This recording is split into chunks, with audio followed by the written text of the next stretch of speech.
अहमद शफी चलो तुम्हारे साथ है, बाबू नगरी चलो तुम्हारे साथ है, नूर हुसैनी चलो। তো আজকে আমরা যেই বইটা থেকে কথা বলবো সেই বইটার নাম কি বলেন তো? কুরআনুল কারীম। কি বিশ্বের সবথেকে সর্বশ্রেষ্ঠ বই। আলহামদুলিল্লাহ সেই বইটা থেকে আমরা কথা শুনবো। সূরা হুজরাতের 2 নম্বর আয়াত আমি তেলাওয়াত করেছি, সেখান থেকে কিছু আলোচনার চেষ্টা করব। তো এটা এমন একটি বই যে বইয়ের সঙ্গে পাল্লা লাগিয়ে সকলেই আলহামদুলিল্লাহ আল্লাহর রহমতে নাস্তানাবুদ হয়ে গিয়েছে। তো আমরা যদি কোরআনকে প্রশ্ন করি, ও কোরআন কে তোমাকে নাযিল করেছে? কোরআন সেই প্রশ্নের উত্তরে বলবেন তানজিলাম মিম্মান খালাকাল আরদা ওয়াস সামাওয়াতিল উলা। সেই মহান আল্লাহ রাব্বুল আলামিন আমাকে নাযিল করেছেন, যে আল্লাহ রাব্বুল আলামিন আকাশ তৈরি করেছেন, জমিন তৈরি করেছেন, সেই আল্লাহ রাব্বুল আলামিনের পক্ষ থেকে আমি এসেছি। ভাইরা আমার, এবার যদি আমরা কোরআনকে প্রশ্ন করি, কোরআন বুঝলাম তোমাকে আল্লাহ রাব্বুল আলামিন নাযিল করেছেন, নাযিল হওয়ার আগে তুমি কোথায় ছিলে? কোরআন সেই প্রশ্নের জবাবে বলবে আল হুয়া কুরআনুম মাজিদ ফি লাওহিন মাহফুজ।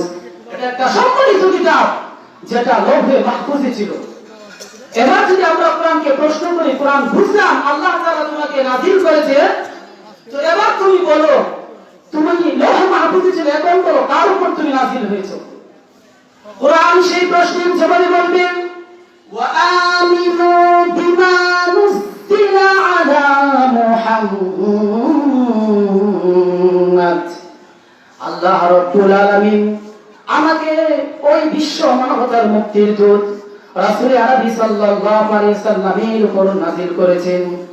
এবার যদি আমরা কোরআনকে প্রশ্ন করি, কোরআন বুঝলাম আল্লাহ তাআলা তোমাকে নাযিল করেছেন, তুমি লৌহে মাহফুজে ছিলেন, তুমি মুহাম্মদ সাল্লাল্লাহু আলাইহি ওয়াসাল্লামের উপর নাযিল হয়েছো, তার উপর অবতীর্ণ হয়েছো। কোরআন এবার তোমাকে প্রশ্ন করি, কোরআন তুমি কি দিনে নাযিল হয়েছো?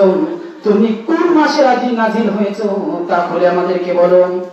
কোরআন সেই প্রশ্নের জবাব বলবেন শাহরু রমাদানাল্লাযী উনজিলা ফীহিল কুরআন হুদাল লিন-নাসি ওয়া বায়িনাতিন মিনাল হুদা ওয়াল ফুরকান।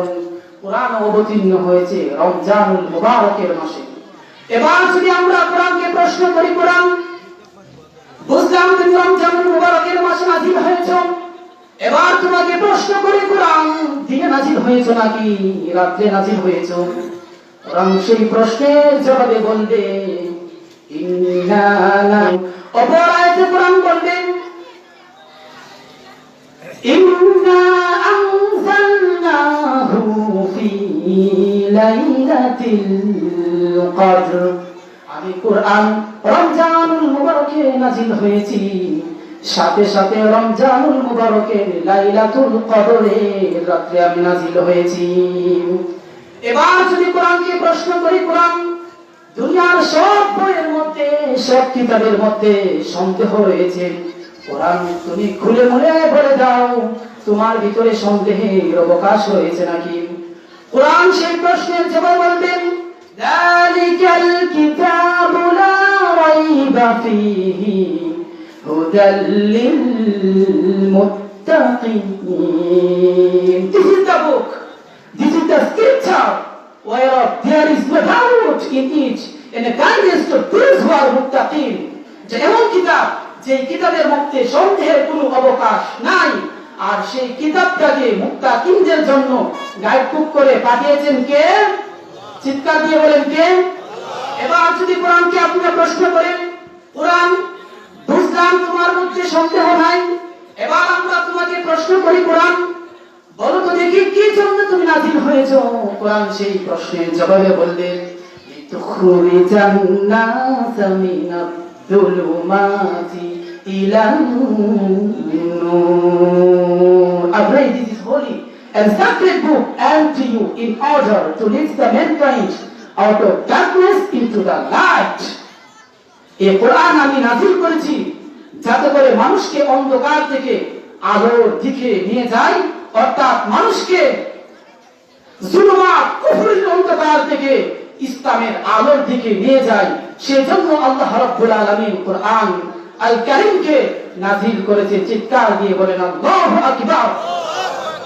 তো এই কোরআনকে যারা মানবে, আল্লাহ রাব্বুল আলামিন ভাইরা আমার, একদিন হযরত ওমর ফারুক রাদিয়াল্লাহু তাআলা আনহু, তিনি মক্কার সর্বশ্রেষ্ঠ সাহিত্যিকদের মধ্যে ছিলেন। আরবি ভাষার মধ্যে যারা পাণ্ডিত্য অর্জন করেছিলেন তিনি তাদের মধ্যে একজন ছিলেন। আল্লাহ রাসূল সাল্লাল্লাহু আলাইহি ওয়াসাল্লামকে অনুসরণ করতে লাগলেন। নবী মুহাম্মদ সাল্লাল্লাহু আলাইহি ওয়াসাল্লাম এশার নামাজের সময়, এশারের আযান হয়ে গেল, নামাজের জন্য তিনি দাঁড়ালেন। আল্লাহ নবী বিশ্ব মানবতার মুক্তির দূত রাসূল আরবি সাল্লাল্লাহু আলাইহি ওয়াসাল্লাম সূরা হাক্কা তেলাওয়াত করছিলেন। আল হাক্কাতু মাল হাক্কা ওয়া মা আদরাকা মাল হাক্কা। এই সূরা তিনি তেলাওয়াত করছিলেন। হযরত ওমর তো সর্বশ্রেষ্ঠ সাহিত্যিকদের মধ্যে অন্যতম ছিলেন। হযরত ওমর আঁতকে উঠলেন, মুহাম্মদ সাল্লাল্লাহু আলাইহি ওয়াসাল্লাম এটা কি পড়ে? হযরত ওমর আঁতকে পড়লেন, এত সুন্দর শব্দের গাঁথনি, এটা তো কবিতা না হয়ে পারেই না। ইন দা মিনটাইম বিশ্ব নবী নামাজের মধ্যে হযরত ওমর ফারুক রাদিয়াল্লাহু তাআলা আনহু সেই প্রশ্নের জবাব দিলেন, ওয়ামা হুয়া বিকাউলি শাইরিন কলিলাম মা তুমিনুন। না, এটা কবিতা নয়, এটা কোনো কবির বাণী নয়, এটা আল্লাহ রাব্বুল আলামিনের এক কিতাব। হযরত ওমর মনে মনে ভাবলেন, আমি মনে মনে ভাবলাম মুহাম্মদ সাল্লাল্লাহু আলাইহি ওয়াসাল্লাম কবি হয়ে গিয়েছেন। হযরত মুহাম্মদ সাল্লাল্লাহু আলাইহি ওয়াসাল্লাম আমার সেই প্রশ্নের জবাব না শুনে তিনি কিভাবে আমার উত্তর দিয়ে দিলেন? মনে মনে যখন তিনি উত্তর দিয়ে দিলেন, তাহলে তো তিনি তো শুধু কবি নন, তাহলে মনে হয় তিনি গণকও হয়ে গিয়েছেন। ইন দা মিনটাইম বিশ্বনবী পরের আয়াত পড়ছিলেন, ওয়ালা বিকাউলি কাহিনিন কলিলাম মা তাযাক্কারুন। না না, এটা কোনো গণকের কথা নয়, খুব অল্প সংখ্যক লোকেই তোমরা উপদেশ হিসেবে সেটাকে গ্রহণ করো। হযরত ওমর বললেন, এবার আমি মনে মনে ভাবলাম আমার পায়ের নিচ থেকে যেন মাটি উঠে যাচ্ছে। হুজুর সাল্লাল্লাহু আলাইহি ওয়াসাল্লাম, আমি মনে মনে ভাবলাম তিনি কবি হয়ে গিয়েছেন। তিনি নামাজের মাধ্যমে জবাব দিয়ে গেলেন যে এটা কবিতা না, খুব অল্প সংখ্যক লোকেই তোমরা ঈমান আনো।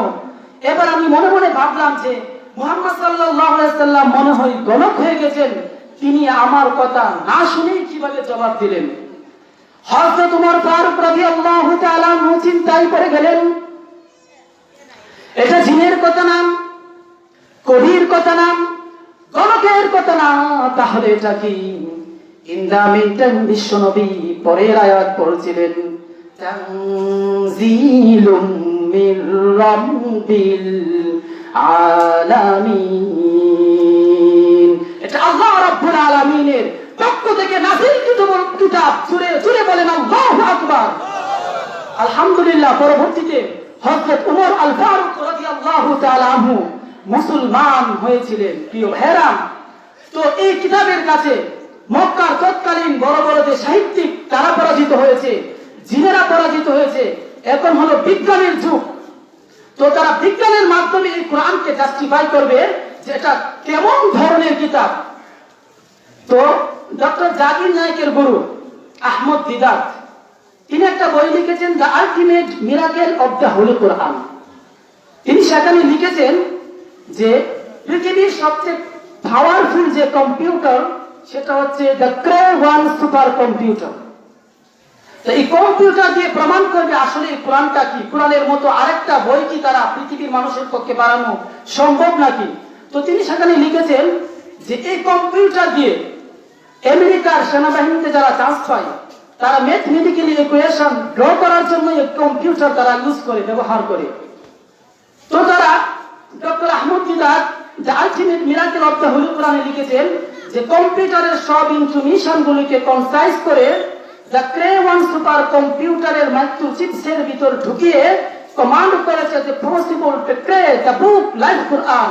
ও কম্পিউটার, তুমি অ্যানালাইসিস করে বলো, বিশ্লেষণ করে বলো, এই পৃথিবীর মানুষের পক্ষে কোরআনের মতো আরেকটা বই বানানো সম্ভব কিনা। আপনারা কি বলেন, সম্ভব? কিন্তু কম্পিউটার বলেছে yes, সম্ভব। It's possible but you need to spend more than 63 trillion years. সম্ভব, তবে পৃথিবীর সব মানুষগুলাকে 63 ট্রিলিয়ন বছর বেঁচে থাকতে হবে। সব মানুষগুলা যদি 63 ট্রিলিয়ন বছর বেঁচে থাকে আর চেষ্টা করে, তাহলে এই কোরআনের মতো একটা কোরআন বানানো যেতে পারে। কিন্তু আমরা জানি সংখ্যাতিক নিয়ম, সংখ্যা নিয়ম আমাদেরকে শেখায়।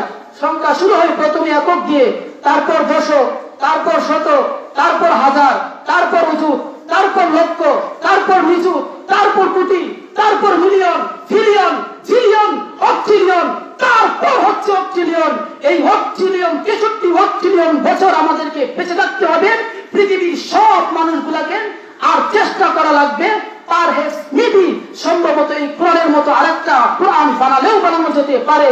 কিন্তু সর্বশেষ কম্পিউটারের স্ক্রিনে অ্যানালাইসিস শেষে, বিশ্লেষণ শেষে যে কথাটা এসেছে সেটা হচ্ছে is possible to create the book life Quran.